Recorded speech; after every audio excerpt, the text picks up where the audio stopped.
Organisations spend millions on change and transformation programs, and yet so many of those programs either go over budget, go over time, or fail completely and sink like the Titanic. Even when, on paper, those changes make sense. The logic adds up, the business case stacks up, and the destination is clear. But organisations stumble because they struggle to get employees bought in and moving in the same direction. So the question is, why, when the logic makes sense, do people resist that change? And that's what this episode is all about. So the way that leaders see it, I think, is that people resist change, don't buy into change because they are not understanding it, or they're just resistant. Maybe they've got change fatigue, or they're just bloody minded. Sometimes that's what people think. But I don't think that's what's going on. I think the problem is that the communication about the change is failing to connect. And I've seen this recently. So I was talking to next colleague of mine, who's a senior HR leader. She works for an organisation that's been around for quite a long time. But right now, they're at the precipice of a huge transformation program. Now, most of the employees have worked at the organisation for donkey's yonks. That's British for a long time. And the culture there is very family-like. It's a really positive culture. People like working there. And just recently, they've employed a new CEO who's come from a similar organisation who has already implemented the change. And she said to me, the CEO wants to tell the employees about the change from the organisational perspective. You know, all the benefits, the scalability, all of the efficiencies, the productivity, all of that stuff. The problem is that those employees are not going to be listening to that CEO from an organisational perspective. They're going to be listening from a personal perspective. And there's this huge mismatch because they're thinking about things like, oh my God, am I still going to have a job? What about my friends? Am I even going to be able to do this thing in the new way? Will my responsibilities change? Am I going to look stupid? So he's talking about the vision, and they're wondering about whether they're going to be able to fill the fridge. So there's this huge mismatch. And recently I've been pondering on this thing, and I've been thinking that a great way of looking at this issue is using the metaphor of a mountain. You see, the CEO has done this before. He's at the top of the mountain. He's seen the view, and he's going to be talking about the opportunities, the vision, all the benefits. And those people, they're at the bottom of the mountain. And they're like, oh, I quite like it here at the bottom. Is that mountain too steep? Do I even have the energy for this climb? Do I trust the route? So the leader is communicating like people can see what they see. And actually, the view from the summit is not what those people are thinking about. They're wondering if they even want to do the climb. And this creates what I call the altitude gap. It's a gap between where the leader is communicating from, because they're at a different place psychologically, and the place that the employees are listening from. And this is so often why change communication falls apart, because those leaders and the senior leadership team are failing to recognize that gap, and they're falling into what I call the logic trap. Now, the logic trap is something a lot of people that I work with fall into, because often, even when I'm working with speakers who are experts or business authors, they will have that mountain, that summit view too, as an expert. They won't see the problem in the same way as the people that they are communicating with. And this is exactly the same as in this scenario. And people love to go to facts and information, especially in the corporate world, and those won't work. They won't even get received by the employees until they feel psychologically safe enough to hear them. Now, I'm not saying that logic doesn't work or it's useless. I'm just saying it doesn't work before people have bought in emotionally. Because human beings don't make decisions rationally.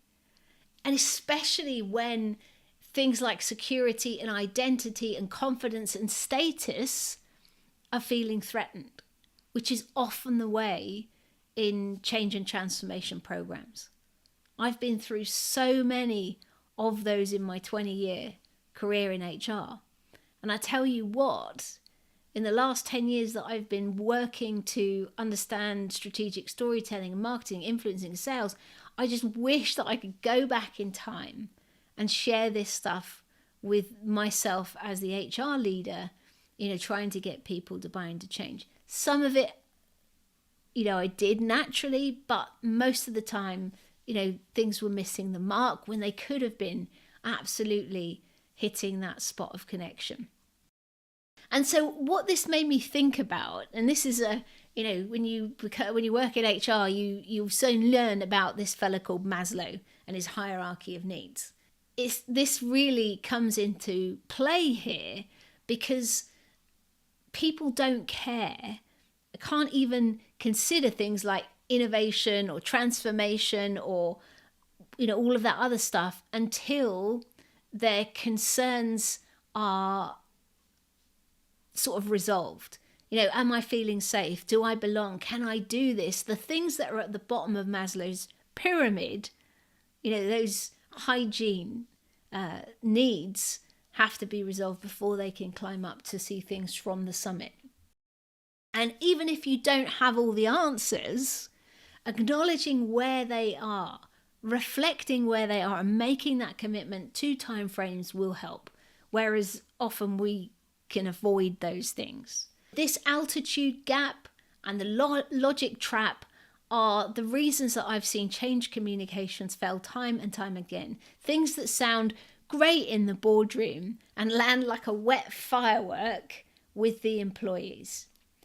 And this is where strategic storytelling becomes super important, as I alluded to. And I'm not talking about stories for entertainment or inspirational fluff. I'm talking about using stories as a mechanism to get people to feel safe enough to buy in and to move in the direction that you want them to go. And over years, as I said, working to lead change and transformation and researching storytelling and motivation, I found that there are 3 key strategic story types that you need to use in these situations. And I call them the jump, the journey, and the jolt. So let's talk about the journey first. The journey story is one of transformation. It's the story that we use to connect with where our audience is at the bottom of the mountain. This is where we make them feel seen and heard. We're reflecting some of the things that they're thinking, and we say them out loud. And they go, oh my gosh, I can't believe that they know I'm thinking that. And then the other job of the journey story is to show the possibilities for the future. Once you've connected with them where they are, is a story that takes them on the journey to see the view from the top. So this isn't about being polished or about credibility. It's about connection. And I see so many leaders and speakers fall into the trap of proving themselves in this story, which breaks the connection, rather than being vulnerable, sharing, some of their own doubts. A leader that shares their own doubts about a situation is going to build trust. It may feel like it's the wrong thing to do, but it will build trust and connection. You're taking them by the hand and leading them on the journey.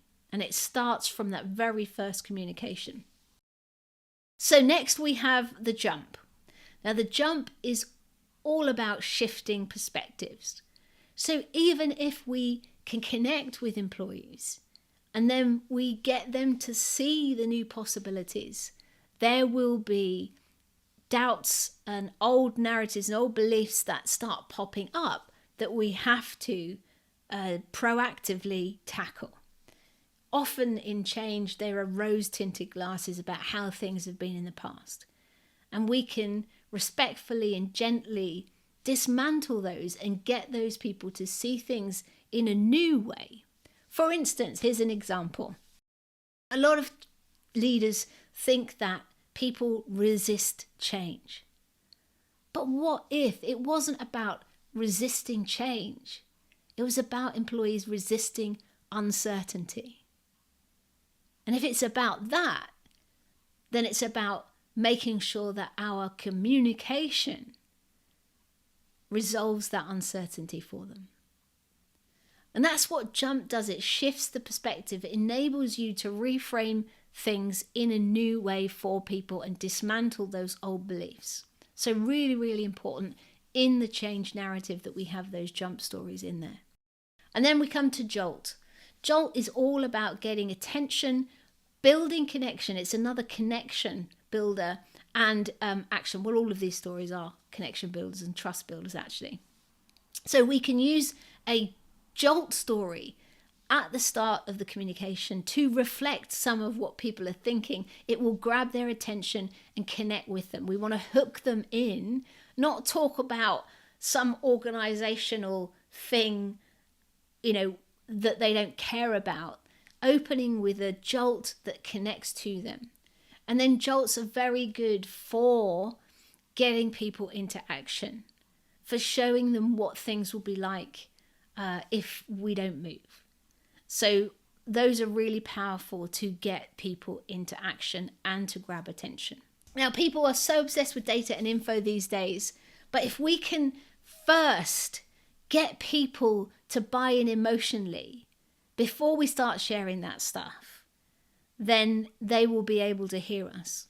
You've experienced this yourself, probably when you've fallen in love with a new hobby or some gadget or whatever, and you're talking to people about it and telling them all the guff about it, all the, using all the lingo and telling them about all the tech or whatever, people start resisting it. They don't care because they're not emotionally bought in. You've gone straight to logic. So we have to get people to emotionally buy in first, and then we can talk to them about the logic. So I think, this is about meeting people where they are before you take them somewhere new. And it applies not just to change and transformation programs, it applies everywhere. Speaking, sales, being a parent, anywhere, politics, social media, anywhere where you're trying to get one human being to move another human being is where these strategic stories come in to help people buy in emotionally before you talk to them about the logic. So resistance doesn't happen because people have analysed the strategy and have found the flaw. It happens because they don't feel safe enough, or they're not emotionally bought in. They're not able to see the logic, and no amount of slides can fix that. If you haven't led them to see it, then you are wasting your time. So next time you communicate a big idea or a change initiative, anything where you're trying to move people towards action, I want you to ask yourself, am I trying to show people the view from the summit, or have I actually met them at the bottom of the climb first. There you go. So I hope that you got some value, maybe some ahas from this episode. I've put together a companion guide on the Jolt, Jump and Journey stories that will give you more detail on these and how you can apply them to your change situations. And if you know anyone else that's leading a change or transformation program right now and that might benefit from having a listen or a watch of this podcast, then do share it with them.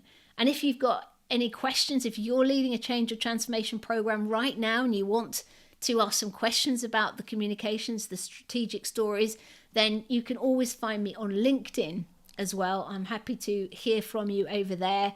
And if you did get value from the show, then please, if you're watching on YouTube, do subscribe. There'll be more good stuff coming. Leave a comment.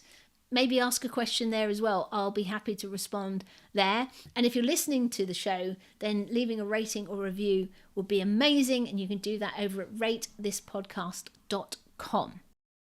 So I will put the link to grab the companion guide in the show notes.